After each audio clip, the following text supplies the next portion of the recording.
Hi hello friends welcome back to Shweta vlog. ನಾನಿವತ್ತು ನನ್ನ friends ಜೊತೆ ಕಾಶಿ ಟ್ರಿಪ್ಗೆ ಹೋಗ್ತಾ ಇದ್ದೀನಿ. ಕಾಶಿ, ಪ್ರಯಾಗ್ರಾಜ್, ಅಯೋಧ್ಯೆ ಮತ್ತು ಲಕ್ನೋಗೆ.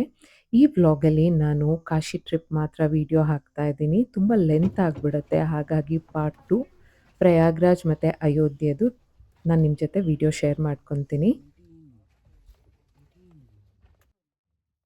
ಬ್ಯಾಂಗ್ಳೂರ್ ಟು ಕಾಶಿಗೆ ನಮಗೆ ಮಾರ್ನಿಂಗ್ 9 ಫ್ಲೈಟ್ ಇದ್ದಿದ್ದು. ಹಾಗಾಗಿ ನಾವು ಮೈಸೂರು ಟು ಬ್ಯಾಂಗ್ಳೂರ್ ಏರ್ಪೋರ್ಟ್‌ಗೆ ಮಿಡ್‌ನೈಟ್ 3 ಫ್ಲೈ ಬಸ್‌ನ ಬುಕ್ ಮಾಡ್ಕೊಂಡಿದ್ವಿ. ಫ್ಲೈ ಬಸ್ ಹೊರಡ್ತಿದ್ದಂಗೆ ನಂದಿನಿ ಅವ್ರದ್ದು ಈ ಸ್ನ್ಯಾಕ್ಸ್ ಬಾಕ್ಸ್ ಕೊಟ್ಟರು. ಮೊದಲು ಇದು ಕೊಡ್ತಾ ಇರಲಿಲ್ಲ, ಈಗೇನೋ 6 ಮಂತ್ಸಿಂದ ಇದನ್ನು ಸ್ಟಾರ್ಟ್ ಮಾಡಿದಾರಂತೆ. ಮಿಡ್‌ನೈಟ್ 3 ಆಗಿದ್ದರಿಂದ ನಮಗೇನೂ ತಿನ್ನೋಕ್ಕಾಗಲಿಲ್ಲ. ಮತ್ತು ನಾವು 1 ಗಂಟೆ ರಾತ್ರಿಗೆ ಎದ್ದು ರೆಡಿಯಾಗಿ ಹೊರಟಿದ್ರಿಂದ ತುಂಬ ನಿದ್ದೆ ಬರ್ತಾಯಿತ್ತು. ಎಲ್ಲರೂ ಒಂದು ಸ್ವಲ್ಪ ಹೊತ್ತು ಮನ್ಕೊಂಡ್ವಿ. ಮನ್ಗೆ ಏಳ್ತಿದ್ದಂಗೆ ನಮಗೆ ಆಗಲೇ ಬ್ಯಾಂಗ್ಳೂರ್ ಏರ್ಪೋರ್ಟ್ ಬಂದೇ ಬಿಡ್ತು.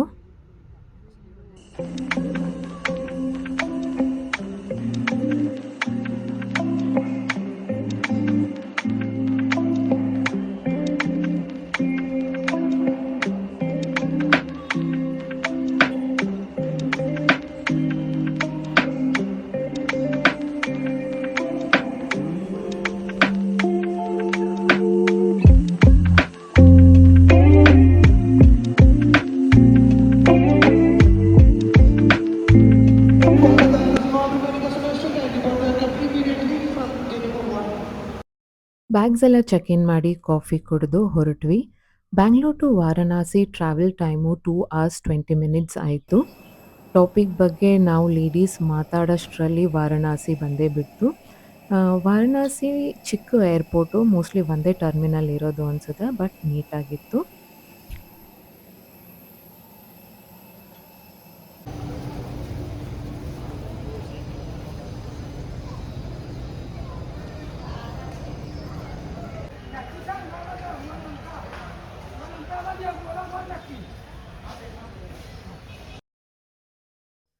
ನಾವು 4 ಡೇಸ್‌ಗೆ ಕಾರ್ ಬುಕ್ ಮಾಡ್ಕೊಂಡಿದ್ವಿ. ಏರ್ಪೋರ್ಟ್ ಇಳಿತಿದ್ದಂಗೆ ಡ್ರೈವರ್ ಬಂದಿದ್ರು. ನಾವು ಕಂಫರ್ಟಬಲ್ ಆಗಿರಲಿ ಜರ್ನಿ ಅಂತ ಇನೋವಾ ಕಾರ್ ಬುಕ್ ಮಾಡ್ಕೊಂಡಿದ್ವಿ. ಕಾರು ಕೂಡ ತುಂಬ ನೀಟಾಗಿತ್ತು. ಡ್ರೈವರು ಕೂಡ ನಮ್ಮ ಜೊತೆ ತುಂಬ ಕಂಫರ್ಟಬಲ್ ಆಗಿದ್ರು. ವಾರಣಾಸಿ ಏರ್ಪೋರ್ಟ್ ಪಿಕಪ್ಪಿಂದ ಲಕ್ನೋ ಏರ್ಪೋರ್ಟ್ ಡ್ರಾಪ್ ತನಕನುವೆ ಇವರೊಬ್ಬರೇ ಡ್ರೈವರ್‌ನ ನಾವು ಬುಕ್ ಮಾಡ್ಕೊಂಡ್ಬಿಟ್ಟಿದ್ವಿ. ಮತ್ತು ನಾವು ಕಾಶಿಲಿ 1 ½ ಡೇ ಇದ್ವಿ. ಆ 1 ½ ಡೇಗೂ ಒಬ್ಬರು ಗೈಡ್‌ನ ಬುಕ್ ಮಾಡ್ಕೊಂಡ್ಬಿಟ್ಟಿದ್ವಿ. ಅವರು ನಮಗೆ ಕರೆಕ್ಟಾಗಿ ಆ ದೇವಸ್ಥಾನಕ್ಕೆ ಕರ್ಕೊಂಡೋಗಿ ಬರ್ತಾಯಿದ್ರು. ಇಲ್ಲಾಂದರೆ ಸ್ವಲ್ಪ ಹುಡ್ಕೋದಕ್ಕೆ ತುಂಬ ಕಷ್ಟ ಆಗುತ್ತೆ. ಹಾಗಾಗಿ ಡ್ರೈವರ್ ಹೇಳ್ತಾ ಇದ್ರು, ಮೊದಲು ಇಲ್ಲೆಲ್ಲ ಲ್ಯಾಂಡ್‌ಗೆ ಅಷ್ಟು ಬೆಲೆ ಇರಲಿಲ್ಲ ಅಂತ. ಈಗ ಅಯೋಧ್ಯೆ ಆದಮೇಲೆ, ಫ್ಲೈಓವರ್ ಆದಮೇಲೆ ತುಂಬ ಡಿಮ್ಯಾಂಡ್, ಅಂದರೆ 1:3 ಟೈಮ್ಸ್ ರೇಟ್ ಜಾಸ್ತಿ ಆಗಿದೆ.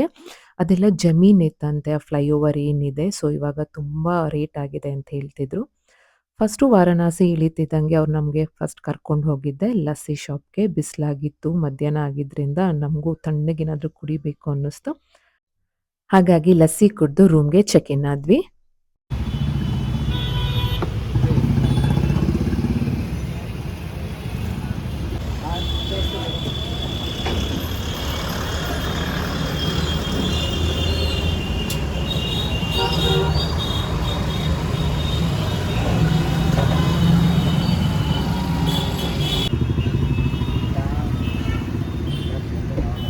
ಚೆನ್ನಾಗಿದೆಯಾ?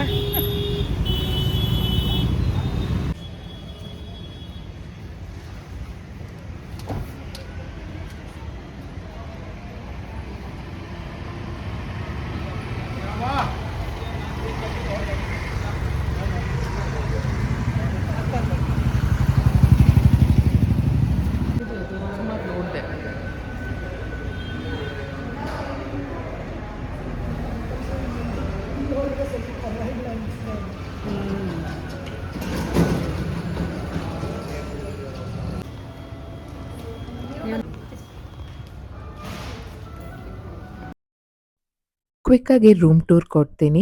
ರೂಮ್ ಪ್ರಿಟಿ ಡೀಸೆಂಟ್ ಆಗಿತ್ತು. ಕಾಂಪ್ಯಾಕ್ಟ್ ಆಗಿದ್ರು, ತುಂಬ ನೀಟಾಗಿತ್ತು. ಮೇಯ್ನಾಗಿ ಬಾತ್ರೂಮ್ಸ್ ತುಂಬ ನೀಟಾಗಿತ್ತು. ಡಬಲ್ ಕಾಟ್ ಬೆಡ್ ಇತ್ತು, ಎದುರುಗಡೆನೇ ಟಿವಿ ಇತ್ತು, ಒಂದು ಸೋಫಾ, ಮತ್ತು ನಾವು ಏನು ಸೂಟ್ಕೇಸ್ ಎಲ್ಲ ಇಟ್ಕೊಳ್ಳೋದಕ್ಕೆ ಅದೊಂದು ಪ್ಲೇಸ್ ಮಾಡಿದ್ರು. ಬೇಗ ಬೇಗ ಎಲ್ಲರೂ ಫ್ರೆಶ್ ಅಪ್ ಆಗಿ ನಾವು ದರ್ಶನಕ್ಕೆ ಹೊರಟ್ವಿ. ಡೇ 1 ನಮ್ಮದು ಪ್ಲ್ಯಾನ್ ಇದ್ದಿದ್ದು ಶಾಪಿಂಗು, ಚಾಟ್ಸ್ ಎಲ್ಲ ಎಕ್ಸ್‌ಪ್ಲೋರ್ ಮಾಡೋದು, ಮತ್ತೆ ಕಾಲಭೈರವೇಶ್ವರನ ದರ್ಶನ, ಬೋಟ್ ರೈಡು, ಆಮೇಲೆ ಗಂಗಾ ಆರತಿ. ವಾರಣಾಸಿಲಿ ಒಂದು ಪ್ರತೀತಿ ಇದೆ. ಕಾಶಿ ವಿಶ್ವನಾಥನ್ ದರ್ಶನ ಆಗೋಕ್ಕಿಂತ ಮುಂಚೆ ನಾವು ಕಾಲಭೈರವೇಶ್ವರನ ದರ್ಶನ ಮಾಡಬೇಕು ಅಂತ. ಹಾಗಾಗಿ ಡೇ 1 ನಾವು ಫಸ್ಟು ಕಾಲಭೈರವೇಶ್ವರನ ದರ್ಶನ ಮತ್ತು ಮೃತ್ಯುಂಜಯ ದೇವಸ್ಥಾನಕ್ಕೆ ಹೋಗಿದ್ವಿ.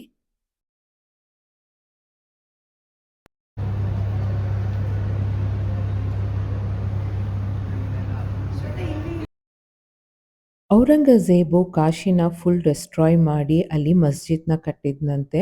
ಅವ್ನು ಅಗೇನ್ಸ್ಟ್ ಆಗಿ ಫೈಟ್ ಮಾಡೋಕ್ಕೆ ಯಾರಿಗೂ ಧೈರ್ಯನೂ ಇರಲಿಲ್ಲ, ಶಕ್ತಿನೂ ಇರಲಿಲ್ಲ ಅಂತ ಹೇಳ್ತಾ ಇದ್ರು. ಅವಾಗ ಮರಾಠ ಕ್ವೀನು ಅಹಿಲ್ಯಾ ಬಾಯಿ ಹೋಳ್ಕರ್ ಅನ್ನೋರು ಅವ್ನ ಅಗೇನ್ಸ್ಟ್ ಆಗಿ ಫೈಟ್ ಮಾಡಿ ಮತ್ತೆ ಕಾಶಿ ವಿಶ್ವನಾಥ ಟೆಂಪಲ್ನ ಕಟ್ಟಿದ್ರಂತೆ. ಅಹಿಲ್ಯಾ ಬಾಯಿ ಹೋಳ್ಕರ್ ಅವರು 30 ವರ್ಷ ಕಾಲ ರೂಲ್ ಮಾಡಿದ್ರಂತೆ. ನಾವು ಕಾಶಿ ವಿಶ್ವನಾಥನ ದರ್ಶನ ಮುಗಿಸ್ಕೊಂಡು ಹೊರಗಡೆ ಬರ್ತಿದ್ದಂಗೆ ಅವ್ರದ್ದು ಒಂದು ದೊಡ್ಡ ಸ್ಟ್ಯಾಚ್ಯೂ ಮಾಡಿದ್ದಾರೆ. ನಮ್ಮ ಹಿಂದೂ ಧರ್ಮನ ಕಾಪಾಡಿ ಉಳಿಸ್ಕೊಟ್ಟವ್ರಿಗೆ ಅಲ್ಲೂ ಕೂಡ ಒಂದು ನಮಸ್ಕಾರ ಮಾಡಿ ಜನ ಮುಂದೆ ಹೋಗ್ತಾರೆ. ಕಾಶಿಲಿ ತುಂಬ ಚಿಕ್ಕ ಚಿಕ್ಕ ರೋಡ್ಗಳು. ಪರ್ಟಿಕ್ಯುಲರ್ ಪ್ಲೇಸ್ ತನಕ ನಮ್ಮ ಕಾರ್ ಹೋಗುತ್ತೆ. ಅದಾದಮೇಲೆ ನಾವು ಆಟೋಲೇ ಓಡಾಡಬೇಕು. ಏಕೆಂದರೆ ತುಂಬ ಚಿಕ್ಕ ರೋಡ್ ಆಗಿರೋದ್ರಿಂದ ನಮ್ಮ ಕಾರ್ಗಳೆಲ್ಲ ಅಲ್ಲಿ ಓಡಾಡೋಕ್ಕಾಗೋದಿಲ್ಲ ಮತ್ತು ತುಂಬ ದೂರ ನಡಿಬೇಕು. ಇಲ್ಲಿ ನೋಡಿ ಇವರೆಲ್ಲ ಬ್ರೇಕ್‌ಫಾಸ್ಟ್‌ಗೆ, ಲಂಚ್‌ಗೆ ಎಲ್ಲ ಯಾವಾಗಲೂ ಚಾಟ್ಸ್ ತಿಂತಾ ಇರ್ತಾರೆ, ಕಚೋರಿ ಮತ್ತು ಟೀ. ಇಲ್ಲಿ ಮಡಿಕೇಲಿ ಟೀ ಮಾಡ್ತಾ ಇದ್ದಾರೆ. ತುಂಬ ಫೇಮಸ್ಸು. ನಾವು ಒಂದನ್ನೂ ಬಿಡದೆ ಎಲ್ಲ ಥರ ಚಾಟ್ಸ್‌ನೂ ಟ್ರೈ ಮಾಡಿದ್ವಿ. ಅದ್ರದ್ದು ವೀಡಿಯೋ ನಾನು ನಿಮ್ಮ ಜೊತೆ ಶೇರ್ ಮಾಡ್ತೀನಿ. ನಾವು ಫಸ್ಟ್ ಹೋಗಿದ್ದು ಮೃತ್ಯುಂಜಯ ದೇವಸ್ಥಾನ. ಇದು ಕಾಣ್ತಾ ಇರೋದು ಮೃತ್ಯುಂಜಯ ದೇವಸ್ಥಾನ. ಒಳಗಡೆ ಎಂಟ್ರಿ ಇಲ್ಲ ನಮಗೆ ವೀಡಿಯೋ ಮಾಡೋದಕ್ಕೆ. ಇದು ಬಂದು ಕಾಲಭೈರವೇಶ್ವರ. ಮತ್ತು ರೋಡ್ ಉದ್ದಕ್ಕೂ ತುಂಬ ಚಿಕ್ಕ ಚಿಕ್ಕ ದೇವಸ್ಥಾನಗಳಿದೆ. ಇಲ್ಲಿ ನೋಡಿ ನಾನು ಓಡಾಡೋದು ನೋಡ್ಬೋದು ನೀವು. ಒಬ್ರಿಗೆ ಹೋಗೋಕ್ಕೆ ಬರೋಕ್ಕೆ ಸಾಧ್ಯ. ಅಲ್ಲೇ ಟೂ ವೀಲರಲ್ಲೂ ಓಡಾಡ್ತಾರೆ. ಎಷ್ಟು ಚಿಕ್ಕ ಚಿಕ್ಕ ರೋಡ್ ಇದೆ ಅಂತ ಅಂದರೆ. ಮತ್ತು ತುಂಬ ಹೆಜ್ಜೆಜ್ಜೆಗೂ ದೇವಸ್ಥಾನಗಳಿದೆ ಇಲ್ಲಿ. ಮತ್ತು ಕಾಲಭೈರವೇಶ್ವರನ ದೇವಸ್ಥಾನದಲ್ಲಿ ತುಂಬ ರಶ್ ಇತ್ತು. ಹಾಗಾಗಿ ನಾವು ಸ್ಪೆಷಲ್ ಟಿಕೆಟ್ ತೊಗೊಂಡು ಹೋದ್ವಿ. ಅದೆಲ್ಲ ನೀವು ಗೈಡು ನಿಮಗೆ ಅದಕ್ಕೆಲ್ಲ ಹೆಲ್ಪ್ ಮಾಡ್ತಾರೆ. ಹಾಗಾಗಿ ನೀವು ಕಾಶಿಲಿ ಹೋದರೆ ಗೈಡ್ನ ತೊಗೊಂಡ್ರೆ ಬೆಸ್ಟ್ ಅಂತ ನನಗನ್ಸುತ್ತೆ. ದರ್ಶನ ಎಲ್ಲ ಮುಗಿಸ್ಕೊಂಡು ನಾವು ಲಂಚ್‌ಗೆ ಅಂತಲೇ ಚಾಟ್ಸ್ ತಿನ್ನೋದಕ್ಕೆ ಬಂದ್ಬಿಟ್ವಿ. ಇದು ಶ್ರೀ ರಾಮ್ ಭಂಡಾರ್ ಅಂತ 200 ಇಯರ್ಸ್ ಓಲ್ಡ್ ಚಾಟ್ಸ್ ಶಾಪ್ ಅಂತೆ. ಇಲ್ಲಿ ತುಂಬ ವೆರೈಟೀಸ್ ಆಫ್ ಸ್ವೀಟ್ಸ್ ಇತ್ತು. ನಾವು ಜಿಲೇಬಿ, ರಬಡಿ ಟ್ರೈ ಮಾಡಿದ್ವಿ. ಚೆನ್ನಾಗಿತ್ತು. ಆಮೇಲೆ ತುಂಬ ಥರ ಚಾಟ್ಸು ಅಂದರೆ ಕಚೋರಿ ಚಾಟು, ಸಮೋಸ ಚಾಟು ಮತ್ತು ಪಾಲಕ್ ಚಾಟು ಎಲ್ಲ ಇವನ್ ನಾವು ಅದನ್ನು ಮೈಸೂರು, ಬ್ಯಾಂಗ್ಳೂರಲ್ಲೂ ಟ್ರೈ ಮಾಡಿದ್ದೀವಿ. ಅದೇ ಥರ ಟೇಸ್ಟ್ ಸೇಮ್ ಅನ್ನಿಸ್ತು. ಬಟ್ ಒಂದು ಸ್ಪೆಷಲ್ ಚಾಟ್ ನಮಗೆ ತುಂಬ ಇಷ್ಟ ಆಗಿದ್ದು ಅಂದರೆ ಟೊಮೊಟೊ ಚಾಟ್ ಅಂತ. ನಾನು ಅದನ್ನು ಫಸ್ಟ್ ಟೈಮು ಇಲ್ಲಿ ವಾರಣಾಸಿಲೇ ಟ್ರೈ ಮಾಡಿದ್ದು. ಮಡಿಕೇಲಿ ಕೊಡ್ತಾರೆ. ನಿಜವಾಗ್ಲೂ ತುಂಬ ಯುನೀಕ್ ಟೇಸ್ಟ್ ಅಂತಲೇ ಹೇಳ್ಬೋದು. ನನಗಂತೂ ತುಂಬ ಇಷ್ಟ ಆಯಿತು. ನಮ್ಮ ಎಲ್ಲ ಫ್ರೆಂಡ್ಸ್ಗೂ ಆ ಚಾಟ್ ತುಂಬ ಇಷ್ಟ ಆಯಿತು.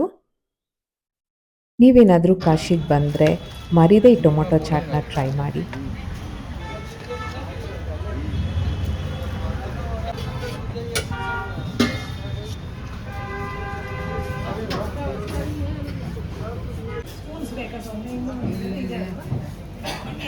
ಒಂದೆರಡು ಬೌಲ್ ತಗೊಂಡ್ಬಿಟ್ರೆ ಆಗುತ್ತೆ. ಎಲ್ಲ ಹಾಕೊಂಡು ತಿನ್ನಕ್ಕೆ ಇದಾ ಏನಿದು?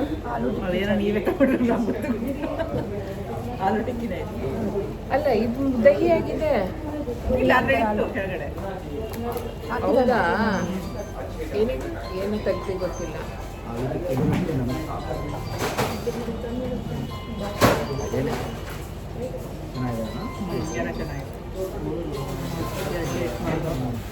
ಅದು ಬರ್ದಿದೆ ಅಲ್ವಾ ರಾಮ್ ಭಂಡಾರ ಏನೋ ಚಾಟ್ಸ್ಗೆ.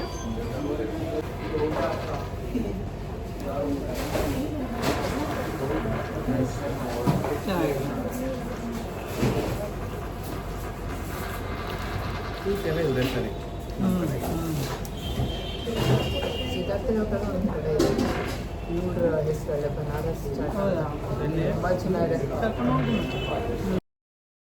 ಎಲ್ಲ ಥರ ಚಾಟ್ಸ್ನು ಟ್ರೈ ಮಾಡಿ ಹೊಟ್ಟೆ ತುಂಬ ತಿಂದು ನಾವು ನೆಕ್ಸ್ಟ್ ಹೊರಟಿದ್ದೆ ಶಾಪಿಂಗಿಗೆ. ಬನಾರಸಲ್ಲಿ ಬನಾರಸಿ ಸ್ಯಾರಿ ತುಂಬ ಫೇಮಸ್ಸು. ಅದು ನಿಮ್ಗೆಲ್ರಿಗೂ ಗೊತ್ತು. ಹಾಗಾಗಿ ನಾವು ಇಲ್ಲಿದ್ದು ನೆನಪಿಗೆ ಒಂದೊಂದು ಸ್ಯಾರಿ ತಗೊಳ್ಳೋಣ ಅಂತ ಒಂದು ಸುಮಾರು ಶಾಪಿಗೆ ಹೋದ್ವಿ. ಅಲ್ಲಿ ಒಂದೆರಡು ಶಾಪಲ್ಲಿ ಚೆನ್ನಾಗಿತ್ತು, ಒಂದೊಂದು ಸೀರೆ ತಗೊಂಡ್ವಿ. ಬಟ್ ನಮ್ಗೆ ಶಾಪಿಂಗಿಗೆ ಟೈಮ್ ಸಾಕಾಗಲಿಲ್ಲ. ನಮಗೆ ನೆಕ್ಸ್ಟು ಬೋಟ್ ರೈಡ್ ಇತ್ತು, ಮತ್ತು ಆರತಿಗೂ ಕೂಡ ನಾವು ಒಂದು 2 to 3 ಅವರ್ಸ್ ಮುಂಚೆನೇ ನಾವು ಆರತಿ ಸ್ಟಾರ್ಟ್ ಆಗೋಕ್ಕಿಂತ ಮುಂಚೆ ಅಲ್ಲಿ ಕುತ್ಕೊಬೇಕು. ಇಲ್ಲ ಅಂತಂದರೆ ನಿಮಗೆ ಫ್ರಂಟ್ ಸೀಟ್ ಸಿಗೋದಿಲ್ಲ, ಬ್ಯಾಕ್ ಸೀಟ್ ಇರುತ್ತೆ. ಹಾಗಾಗಿ ನಾವು ಬೇಗನೆ ಹೊರಟ್ವಿ. ट्रेडिशनल बनारसी दिखा दो, कतान में कतान सब दिखा दो। 21,000 डिफरेंट डिफरेंट डिजाइन। इसमें कलर्स कलर्स ला रहे हैं, सेलेक्टेड कलर्स। थोड़ा जल्दी बस जल्दी करो। कैसा है इसका डार्क ब्लू सोम्या इसमें भी ಪ್ಯೂರ್ ಬನಾರಸಿ ಸ್ಯಾರಿ ಬೇಕು ಅಂದರೆ ಅಬೌಟ್ 20,000 ಇರುತ್ತೆ. ನಿಮಗೆ 5,000 8,000 ಈವನ್ 2,000 ಸ್ಯಾರೀಸ್ ಕೂಡ ಸಿಗುತ್ತೆ. ಬಟ್ ಕ್ವಾಲಿಟಿ ಚೆನ್ನಾಗಿರೋದಿಲ್ಲ. ನಮ್ಗೆ ಯಾರಿಗೂ ಆ ಪ್ರೈಸ್ದು ಇಷ್ಟನೂ ಆಗಲಿಲ್ಲ.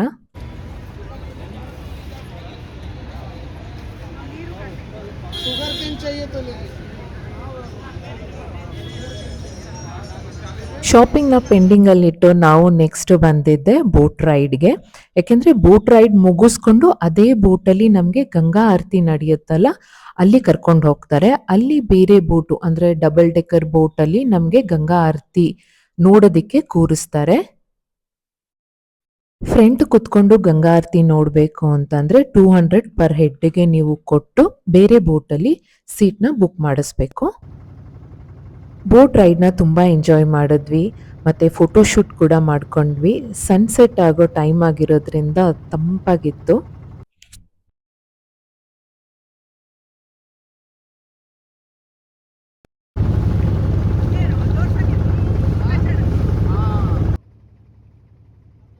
ಕಾಶಿಲಿ ಟೋಟಲ್ ಆಗಿ 84 ಘಾಟ್ಸ್ ಇದೆ ಅಂತ ಹೇಳ್ತಾರೆ.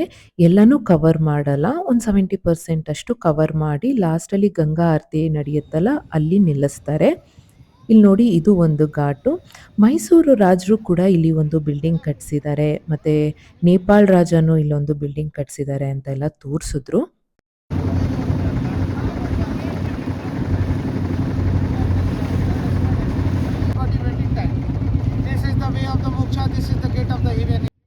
ಇಲ್ಲಿ ಈಗ ನೀವು ನೋಡ್ತಾ ಇದ್ದೀರಲ್ಲ, ಇದು ಮೋಕ್ಷ ಘಾಟ್ ಅಂತ. ಇಲ್ಲಿ ಬಾಡಿನೆಲ್ಲ ಸುಡ್ತಾ ಇದ್ರು. ಇದು ಬಂದು ಕಾಶಿ ಕಾರಿಡಾರ್ ಅಂತ ಮೋದಿ ಅವರು ಕಟ್ಸಿರೋದು. ಇಲ್ಲಿಂದ ಕೂಡ ನಾವು ಕಾಶಿ ವಿಶ್ವನಾಥ ಟೆಂಪಲ್ಗೆ ಎಂಟ್ರೆನ್ಸ್ ಇದೆ.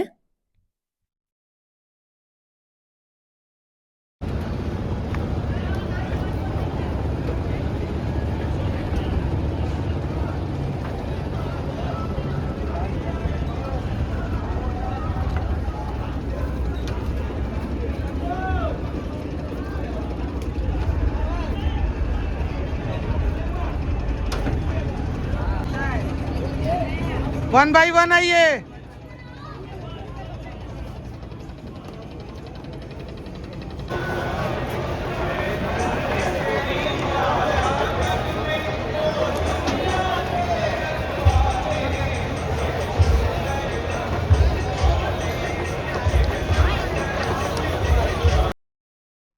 ನೋಡಿ, ಇಲ್ಲೇ ಗಂಗಾ ಆರತಿ ನಡೆಯೋದು. ಈ ಘಾಟ್ ಹೆಸರು ದಶಾಶ್ವಮೇಧ ಘಾಟ್ ಅಂತ. ನಾವು ಬಂದಾಗ ಸಾವಿರಾರು ಜನ ಇದ್ರು. ಗಂಗಾ ಆರತಿ ಟೈಮ್ಗೆ ಲಕ್ಷಾಂತರ ಜನ ಬಂದು ಸೇರ್ಕೊಂಡ್ರು. ಇಷ್ಟು ದೂರ ನೋಡಿದ್ರೂ ಜನ ಸಾಗರ ಅಂತಾನೆ ಹೇಳ್ಬೋದು. ಒಂದು 2-2.5 ಲಕ್ಷ ಜನ ಇದ್ರು ಅಂತ ಅನ್ಸುತ್ತೆ ನನಗೆ. ಗಂಗಾ ಆರತಿ ಟೈಮಿಂಗ್ಸ್ ಬಂದು ಸಂಜೆ 6:30 7:30 ತನಕ ನಡೆಯುತ್ತೆ.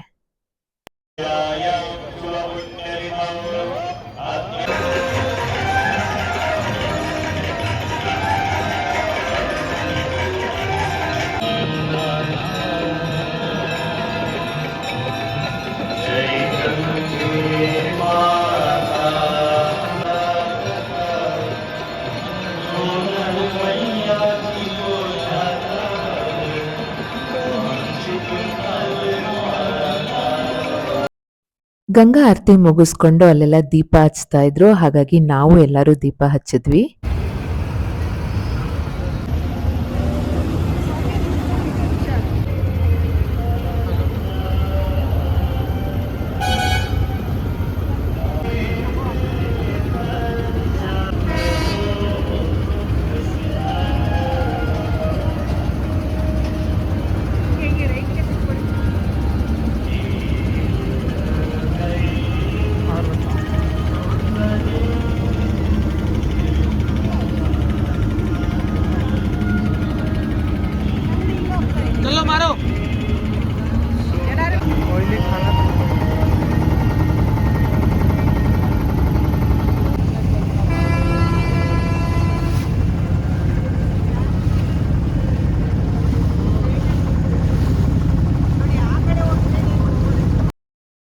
ನಾನು ಆಗಲೇ ಹೇಳಿದ್ದೆ ನಿಮಗೆ ಶಾಪಿಂಗ್‌ನ ಪೆಂಡಿಂಗಲ್ಲಿ ಇಟ್ಟಿದ್ದೀವಿ, ಟೈಮ್ ಸಾಕಾಗಿಲ್ಲ ಅಂತ.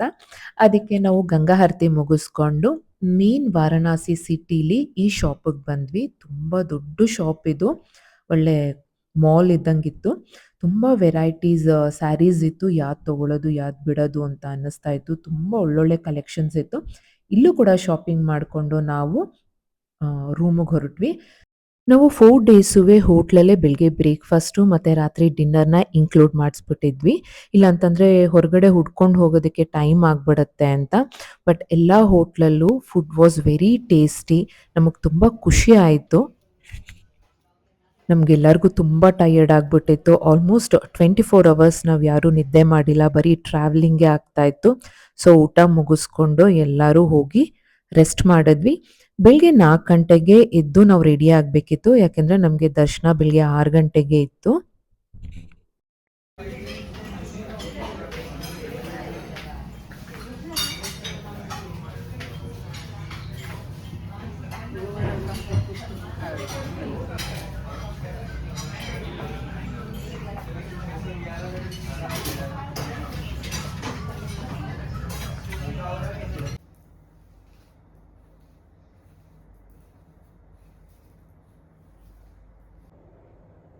ಬೆಳಿಗ್ಗೆ ಬೇಗ ಎದ್ದು ರೆಡಿಯಾಗಿ ನನ್ನ ರೂಮ್ ಪಾರ್ಟ್ನರ್ ಜೊತೆ ಒಂದು ಶೂಟ್ ಮಾಡಿಕೊಂಡು ಕಾಶಿ ವಿಶ್ವನಾಥನ ದರ್ಶನಕ್ಕೆ ಹೊರಟ್ವಿ.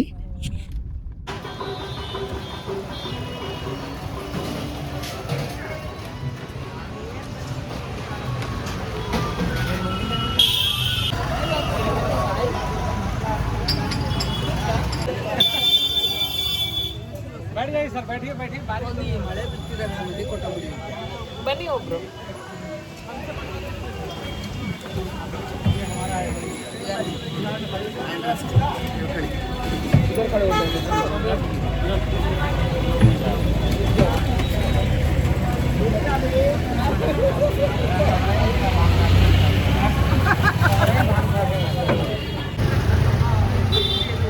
ठीक है मैडम, फोटो ठीक है? हाँ हाँ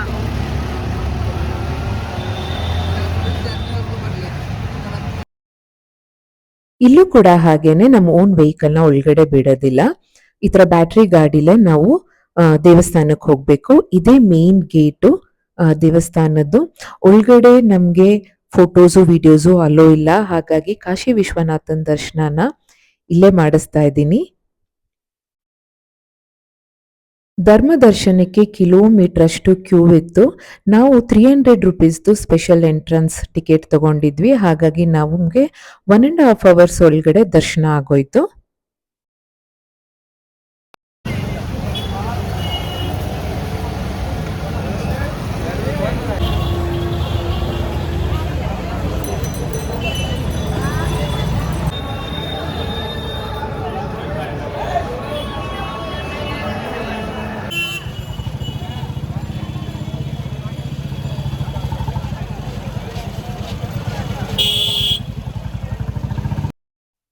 ದರ್ಶನ ಮುಗಿಸ್ಕೊಂಡು ನಾವು ಹೋಟೆಲ್ಗೆ ಹೋಗಿ ಬ್ರೇಕ್ಫಾಸ್ಟ್ ಮಾಡಿ ನಾವು ಹೊರಟಿದ್ದು ಪ್ರಯಾಗ್ರಾಜ್ಗೆ. ನಾನು ಪ್ರಯಾಗ್ರಾಜ್ದು ಮತ್ತು ಅಯೋಧ್ಯೆ ವಿಡಿಯೋ ಪಾರ್ಟ್ 2 ಮಾಡ್ತೀನಿ. ಇಲ್ಲಾಂತಂದರೆ ವಿಡಿಯೋ ತುಂಬ ಲೆಂತ್ ಆಗಿಬಿಡುತ್ತೆ. ಹಾಗಾಗಿ ಕಾಶಿ ಬಗ್ಗೆ ಇನ್ನೂ ತುಂಬ ಕಥೆಗಳಿದೆ. ಆದರೆ ಅದನ್ನು ವಿಡಿಯೋದಲ್ಲಿ ಹೇಳೋದಕ್ಕೆ ಟೈಮ್ ಸಾಲೋದಿಲ್ಲ. ನನಗೆ ಗೊತ್ತಿರುವಷ್ಟು, ನನಗೆ ಅಲ್ಲಿ ಎಕ್ಸ್ಪೀರಿಯನ್ಸ್ ಆದಷ್ಟು ಇನ್ಫಾರ್ಮೇಷನ್ನ ನಾನು ನಿಮ್ಗಳ ಜೊತೆ ಶೇರ್ ಮಾಡ್ಕೊಂಡಿದ್ದೀನಿ. ಲಾಸ್ಟಲ್ಲಿ ತಿಂಡಿ ಎಲ್ಲ ಮುಗಿಸ್ಕೊಂಡು ನಾವು ಬನಾರಸ್ ಬೀಡ ಒಂದು ಟ್ರೈ ಮಾಡಿರಲಿಲ್ಲ. ಬನಾರಸ್ ಪಾನ್ ಅಂತ ಕೂಡ ಕರೀತಾರೆ. ಅದನ್ನು ಹೋಗ್ತಾ ಬನಾರಸ್ ಪಾನ್ನು ಕೂಡ ಟ್ರೈ ಮಾಡಿದ್ವಿ. ಅದನ್ನು ತಿಂದು ನೆಕ್ಸ್ಟ್ ನಾವು ಹೊರಟಿದ್ದು ಪ್ರಯಾಗ್ರಾಜು ಮತ್ತು ಅಯೋಧ್ಯೆಗೆ. ಐ ಹೋಪ್ ಈ ವ್ಲಾಗ್ ನಿಮ್ಗೆಲ್ಲರಿಗೂ ಇಷ್ಟ ಆಗಿದೆ ಅನ್ಕೊತೀನಿ. See you in the next vlog. Till then, bye bye.